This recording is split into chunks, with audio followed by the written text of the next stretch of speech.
സംസ്ഥാന സർക്കാരിന്റെ ഏറ്റവും വലിയ സാമ്പത്തിക ധനസഹായമായ സാമൂഹ്യ സുരക്ഷാ ക്ഷേമനിധി പെൻഷനുകൾ കൈപ്പറ്റുന്ന 62 ലക്ഷത്തോളം വരുന്ന ആളുകൾക്ക് വീണ്ടും സന്തോഷ വാർത്ത. ഇലക്ഷൻ പ്രമാണിച്ച് ഗുണഭോക്താക്കൾക്ക് വിവിധ മേഖലകളിലേക്കുള്ള ആനുകൂല്യങ്ങൾ പ്രഖ്യാപിച്ചു. സംസ്ഥാന സർക്കാർ പ്രഖ്യാപിച്ച പെൻഷൻ തുകയുടെയും കുടിശ്ശിക തുകയുടെയും വിതരണം വ്യാഴാഴ്ച മുതൽ സജീവമാകുന്ന സാഹചര്യത്തിലാണ് വീണ്ടും സന്തോഷ വാർത്ത എത്തിയിരിക്കുന്നത്. അക്കൗണ്ട് നമ്പറുകൾ നൽകിയിട്ടുള്ള ഗുണഭോക്താക്കളുടെ ബാങ്ക് അക്കൗണ്ടുകളിലേക്ക് 1200, 1400, 1600 എന്നിങ്ങനെയുള്ള വിതരണം ഇന്നലെ മുതൽ ആരംഭിച്ചിട്ടുണ്ട്. തുക എത്തിച്ചേർന്നിട്ടില്ലാത്ത ഗുണഭോക്താക്കൾക്ക് നാളെ മുതൽ വിതരണം സജീവമാകും. വിവിധ സ്കീമുകളിലെ പെൻഷൻ തുക കൈപ്പറ്റുന്ന 27 ലക്ഷത്തോളം വരുന്ന ബാങ്ക് അക്കൗണ്ടുകളിൽ തുക സ്വീകരിക്കുന്ന ഗുണഭോക്താക്കളിൽ 200 മുതൽ 500 രൂപ വരെയുള്ള കേന്ദ്രവിഹിതം മുടങ്ങിയിട്ടുള്ള ഗുണഭോക്താക്കൾക്കും തുക എത്തിച്ചേരും. വിധവ, വാർദ്ധക്യ, ഭിന്നശേഷി പെൻഷനുകളിലായി 8 ലക്ഷത്തോളം വരുന്ന ആളുകൾക്കാണ് കേന്ദ്രവിഹിതത്തിൽ കുറവ് വന്നിട്ടുള്ളത്. പെൻഷൻ തുക വിതരണത്തിന് കൈമാറിയതായി സേവനയുടെ സൈറ്റിൽ സ്റ്റാറ്റസ് കാണിച്ചിട്ടും തുക എത്തിച്ചേരാത്ത ഗുണഭോക്താക്കൾ ശ്രദ്ധിക്കുക. ഇവർക്കുള്ള തുകയും നാളെ മുതൽ എത്തിച്ചേരും. ഒരു മുടക്കവും കൂടാതെ ഇതുവരെയും 1600 രൂപ വീതം എത്തിച്ചേർന്ന എല്ലാ ഗുണഭോക്താക്കൾക്കും വീണ്ടും സന്തോഷ വാർത്ത എത്തിയിരിക്കുകയാണ്. വർദ്ധിപ്പിച്ച പെൻഷൻ തുകയ്ക്കൊപ്പം ശേഷിക്കുന്ന ഒരു ഗഡു പെൻഷൻ കുടിശ്ശികയുടെ വിതരണം കൂടി ആരംഭിക്കുന്നു എന്നുള്ള സൂചനകളായിരുന്നു നേരത്തെ പുറത്തു വന്നിരുന്നത്. പെൻഷൻ തുക കുടിശ്ശിക തീർത്ത് വിതരണം പൂർത്തിയാക്കുന്നതിന് പിന്നാലെ തന്നെ പെൻഷൻ തുകയിൽ നവംബർ മാസം മുതൽ വർധനവ് കൂടി വരികയാണ്.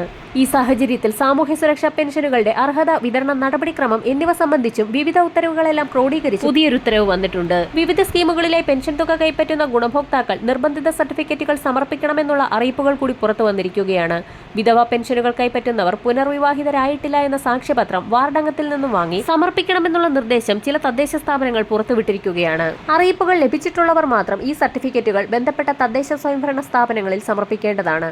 ക്ഷേമ പെൻഷൻ കുടിശ്ശിക സമയബന്ധിതമായി കൊടുത്തു തീർക്കുന്നതിന്റെ ഭാഗമായി നവംബർ മാസത്തിൽ ഗുണഭോക്താക്കൾക്ക് പെൻഷൻ കുടിശ്ശിക വിവിധ ഘട്ടങ്ങളിലായി വിതരണം ആരംഭിക്കുന്നു. ഇതോടൊപ്പം തന്നെ നവംബർ മാസത്തിൽ ഗുണഭോക്താക്കൾക്ക് വർദ്ധിപ്പിച്ച പെൻഷൻ തുക കൂടി ചേർത്തായിരിക്കും തുക എത്തിച്ചേരുക. ഇലക്ഷൻ പെരുമാറ്റച്ചട്ടം നിലവിൽ വരുന്നതിന് മുന്നോടിയായി തന്നെ കുടിശ്ശികയും ഇതോടൊപ്പം തന്നെ വർദ്ധിപ്പിച്ച പെൻഷൻ തുകയും ഗുണഭോക്താക്കളിലേക്ക് എത്തിച്ചേരും. ഇതിനോടനുബന്ധിച്ച് തന്നെ വാർഡ് തല പരിശോധനകൾ കൂടി പൂർത്തിയാക്കാനാണ് സർക്കാരിന്റെ തിരക്കിട്ട നീക്കം. ക്ഷേമ പെൻഷൻ കുടിശ്ശിക തീർത്ത് വിതരണം പൂർത്തിയാക്കുന്നതിന് പിന്നാലെ വിവിധ മേഖലകളിലേക്കുള്ള ആനുകൂല്യ വിതരണം കൂടി ആരംഭിക്കുകയാണ്. കെട്ടിട നിർമ്മാണ മേഖലകളിലുള്ളവർക്ക് കുടിശ്ശിക ഒരു പരിധിവരെ കൊടുത്തു തീർത്തേക്കുമെന്നാണ് സൂചനകൾ പുറത്തു വന്നിരിക്കുന്നത്.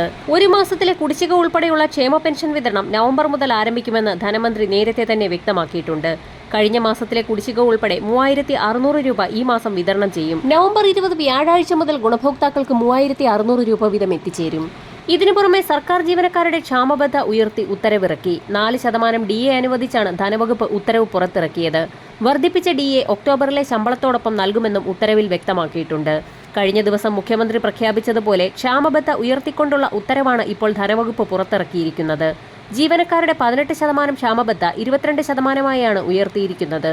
ഇത് ഒക്ടോബറിലെ ശമ്പളത്തോടൊപ്പം ലഭിക്കുമെന്നാണ് ഉത്തരവിൽ വ്യക്തമാക്കുന്നത്. കൂടുതൽ പ്രഖ്യാപനങ്ങൾ ഉടൻ തന്നെ ഉണ്ടായേക്കും. വരും മണിക്കൂറുകളിലെ സർക്കാർ അറിയിപ്പുകൾക്കായി ചാനൽ സബ്സ്ക്രൈബ് ചെയ്യാൻ മറക്കാതിരിക്കുക.